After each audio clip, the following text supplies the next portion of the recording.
సరే నేను గంభీరంగా మౌనంగా చూస్తున్నా. నేను కొడితే వట్టి కొట్టు నాకు అలవాట్లేదు కదా. చూద్దాము.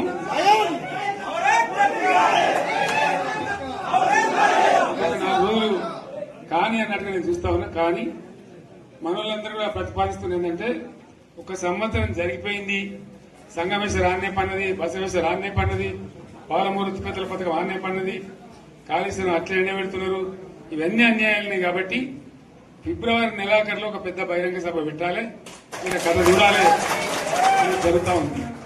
కాబట్టి మీరు కూడా పెద్ద ఎత్తున దయచేసి ఆ సభకు కదిలి రావాలి, కదా దూరమే ఉండదు. ఆ రకంగా తెలంగాణ శక్తి ఏందో మరొకసారి చూపించి వీళ్ళ మెడలు వంచి ఇప్పుడు సాధించాలి. భవిష్యత్తు కోసం కూడా కొట్లాడక మనం సిద్ధంగా ఉండాలని తెలియజేసుకుంటూ, పరమేశ్వర్ గారికి అంతటి లోకమంత్రం ఇది. కోటి రూపాయల భూమి ఇప్పుడు 50 లక్షల కాదు.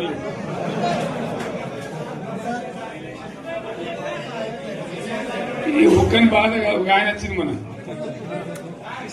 ఒక ఆయన ఒక 10 మంది వచ్చారు హైదరాబాద్కి. అందులోకి 2 ముస్లిం సోదరులు వచ్చారు. साहब सोब तबाह हो गया, इफलासी मुफलसी बच्चे क्या दबे होगा.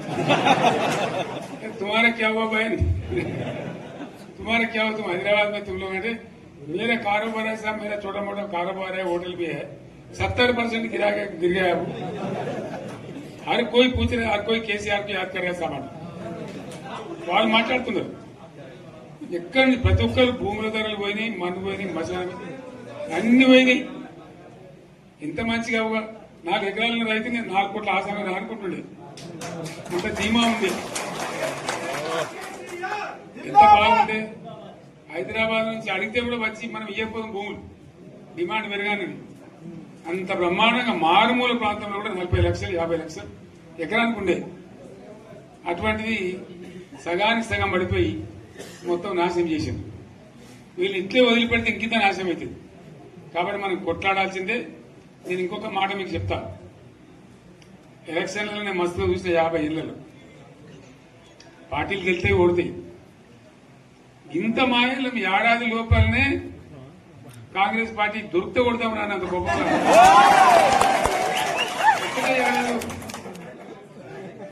ఇంకా వాళ్ళ పొంద తెలివికి నిన్న వారి పార్టీ మంది పెట్టలు అదేందో పోలింగ్ పెట్టిన వాడు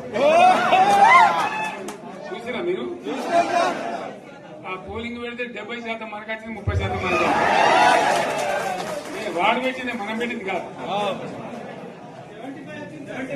75 ఇది పరిస్థితి. అదే నేను ఏమంటున్నా అంటే, ఫామ్ హౌస్ అంటే ఏముంటది, వారి ఉంటది, మాకు ఉంటది, అల్లం ఉంటది. కాంగ్రెస్ వాళ్ళు ఎంత మనిషి చేస్తే పారబడి తవ్వచ్చు కూడా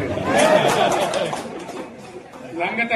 దీన్ని ఫామ్ హౌస్ అని మనం బదనాం చేసి అంతే కదా. నేను ఏమంటున్నా అంటే, అన్ని మబ్బులు వీడిపోయినట్టు ప్రజలకు అన్ని తెలిసిపోతున్నాయి. మంచి ఏంది, చెడ్డ ఏంది, ఏం జరిగింది అన్ని ఇంకా ఘోరమైతుందని చెప్తున్నా. వీళ్ళ తెలియదక్కతనానికి ఏమైంది, నిన్న మొన్న రిపోర్ట్ వచ్చింది. Comptroller and auditor general of India అని కాగ్ అంటారు దాన్ని. కాగ్ రిపోర్ట్ వచ్చింది. పోయిన సంవత్సరం మన గవర్నమెంట్ లో వచ్చిన ఆదాయం కంటే 13,000 కోట్ల రూపాయల ఆదాయం తగ్గిపోయింది.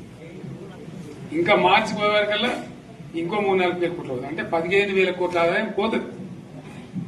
మన గవర్నమెంట్ ఉన్నప్పుడు ప్రతి ఏడాది 15,000 కోట్లు పెంచుకుంటూ పోయింది,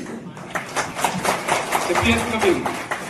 ఏడాది 10 నుంచి 15,000 కోట్ల ఆదాయం పెరిగేది మన టైంలో. అంత జాగ్రత్తగా మనం వ్యవహారం చేస్తాం. ఇలా ఉల్టా 15,000 కోట్లు పడిపోయింది. ఇంకా వాడేమిస్తాడుగా, ఇంకో ఇస్తారా? ఇంకో 4-5 నెలలైతే జీతాలే కష్టమైంది. దొట్టు అందరు పెండింగ్ పెట్టి రిటైర్ అయిన దొరుకుతలు పైసలు మీకు చూస్తారు కదా పేపర్లలో. సో ఆ విధంగా రాష్ట్ర ఆర్థిక పరిస్థితిని కూడా దివాలా తీయించారు. వాళ్ళతోనేం కాదు, 100కు 100% ఇప్పటికే ప్రజల నిర్ణయానికి వచ్చారు. డెఫినెట్ గా రాబోయే గవర్నమెంట్ మనదే అని అనుమానం కూడా అవసరం లేదు. ఈ వీడియో చూస్తున్న ప్రతి ఒక్కరూ మన ఛానల్లో వచ్చే మరిన్ని అప్డేట్స్ కోసం మన ఛానల్ని లైక్ చేయండి, షేర్ చేయండి, సబ్స్క్రైబ్ చేసుకోండి. పక్కనే ఉన్న బెల్ బటన్ని యాక్టివేట్ చేసుకోండి. ఈ వీడియో చూస్తున్న ప్రతి ఒక్కరూ మన ఛానల్లో వచ్చే మరిన్ని అప్డేట్స్ కోసం మన ఛానల్ని లైక్ చేయండి, షేర్ చేయండి, సబ్స్క్రైబ్ చేసుకోండి. పక్కనే ఉన్న బెల్ బటన్ని యాక్టివేట్ చేసుకోండి.